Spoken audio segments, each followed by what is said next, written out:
Welcome to AngularJ's story.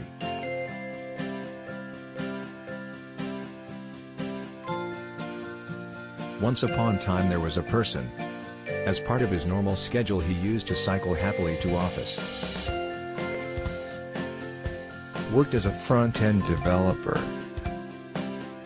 Loved working on websites. Traveling back home. One fine day started his work. Noticed he had to use document every time again and again. Got pissed off. Thinking, was there any way out? On his way home, one thought suddenly popped in his head. Why can't we create a library for doing document changes? Next day created library for document changes. Made sure whenever page required change, he will call the library, which in turn created appropriate document calls. This later was called as one-way binding.